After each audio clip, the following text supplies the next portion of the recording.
while some MPs have only recently come to the view that Boris Johnson should go, tipping the number of letters into Graham Brady over the 54 mark over the weekend. It was some time ago now. The Conservative MP, David Davis, said, for the love of God, man, go. David Davis joins me now. Morning, David. Yeah, good morning. Can I start with a correction? Go on. You said the result won't be out by 9. I think it'll be out by about 8:15. Oh, right, fine. Well, we look forward to that. Hopefully, that's good news for John Pena. He can pack up and get home.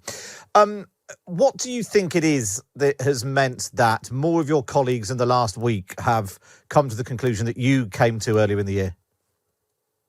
Well, I think part of it, a number of them have been putting off the decision, and the trigger point they used was the Sue Gray report. Now, to be frank with you, I didn't know whether that was real or just them avoiding the decision. But a lot of them said that, and so I suppose at one point that meant they had to make up their mind. The second thing I think has been the Jubilee week, where they have met a lot of their own constituents who would have had views on this. And what has struck me, ever since I intervened, or was it 4 months ago now, I was expecting to get a sort of 50-50 response, particularly from Tory audiences. When I went to speak to them, I wasn't. I was getting 90-10 in favour of Boris going. And I think they would have tripped over that syndrome because they spend most of their time in Parliament. They then rush around doing various functions of the weekend and catching up on constituency work. They don't really have time to deliberate and talk slowly and carefully to people. This week they have. So I suspect that's what's triggered it. I suspect that's why it's triggered it. But earlier than I predicted, by the way. I predicted the autumn, but I think that's probably what's happened. And is there an effort by Number 10 to twist arms? Have the whips been in touch with you, seeing if you can be persuaded? How heavy-handed is the whipping operation? Well, it will be an impressive day when the whips, as you say, got in touch with me. That's not happened for a long while. But I understand that they are talking to a lot of people. Boris himself, of course, is going to make a speech this afternoon, and aimed at the party. So they're not leaving it. They're leaving no stone unturned in an effort to protect him, because most people think, and I rather agree, that the likely outcome is going to be a small majority for him to stay. In a way, the worst outcome. But that's what I think is likely, and therefore it's on the margin. Therefore, every vote counts. So no sinew will be left unstrained, as it were, to get the right outcome from their point of view. And what happens if it is that close? Clearly the same thing happened to Theresa May. She won the confidence vote and was out within 6 months. Do you think if it is a close result tonight, that Boris Johnson's days in Number 10 are still numbered? That's harder to say. When a similar operation happened many years ago with John Major, I was in the government at the time, and the debates that were going on the day of the vote were all about how we would present the numbers, the outcome, and what was the survivable outcome. As it turned out, the decision on the day was reasonably clear in favour of John Major, and of course we then went on to keep him in place, but to lose the next election with the worst result for nearly a century. So there'll be a lot of that going on. There'll be a lot of how we interpret what range of numbers and so on. And we'll see lots and lots of briefing afterwards to the effect that, this is a majority. Frankly, I think if Boris wins by 1, he'll carry on. That's the nature of the man. But there'll be a lot of interpretation of that. But if it's anything less than a 2/3 majority, I reckon, this problem won't go away. You may remember after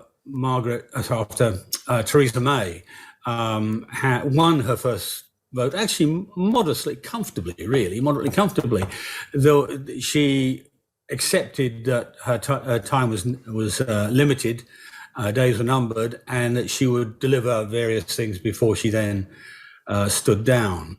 I don't think it'll happen with Boris. He'll hang on.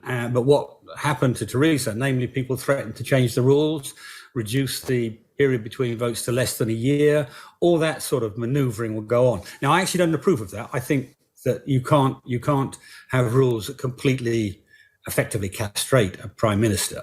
But that's what will happen, I think. That'll be where it goes, and that won't help us.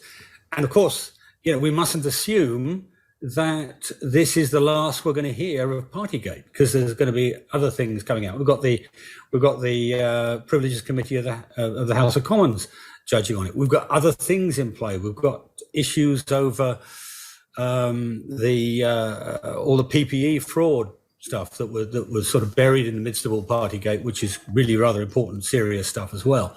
You've got other scandals coming. So what a narrow win means is bluntly a fairly miserable year for the Conservative Party, I'm afraid, and the government. And will Boris Johnson lead the Conservatives into the next election? That's a really difficult call. To work that out properly, you have to calculate what he will calculate. And one of the reasons I expected this to happen in the autumn was because people were presuming that if there was any threat in the new year, in 2023, that Boris would go for an election straight away. And so you've got that interaction going on. So it's very hard to know. I think if he wins by any margin today, a survivable margin anyway, then he will try to carry us on to the next election. And if it's soon, if it's, let's say, May or June 23, he might do it. He might do it. If it's longer than that, I think the odds are pretty slim. I mean, I think there'll be the pressure over the next year will be inhuman, to be frank. Just finally, David Davis, are you out trying to organise your colleagues? Are you twisting? You're a political veteran, a former whip yourself, as you were saying. Are you doing your own bit of whipping today, twisting arms? No. Look, you'll remember, Matt, when I called him to go, I didn't actually say I want to move a motion of no confidence in him. I asked him to resign. And the reason I asked him to resign, and people forget what I said in the first bit, which was, the original Cromwell quote is, "You have sat there too long for the good you have done."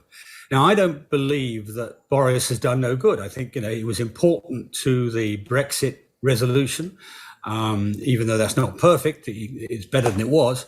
He was important in some respects for the vaccine episode, the COVID resolution, so that, he had sort of ticks on his exam sheet, which, I thought he ought to try and maintain. But the trouble is, as David Cameron found with his demise, all the good things you do get overtaken by the last reason for your departure, if it's not in your control. And that's why I asked him to go. So I don't think it's my role to go around campaigning against Boris. People know my view. I generally operate in the public domain because that's, in my view, the most honourable and honest way to do it. And the moment I felt he ought to go, I said so publicly. I didn't wander around telling people, "Oh, go vote against him." Yeah. That's not, in my view, it's just not honourable. So that was my view. David Davis, really appreciate your time today. David Davis, former Conservative Cabinet Minister, joining us here on Times Radio, giving us his assessment of where things stand ahead of that vote a little later on.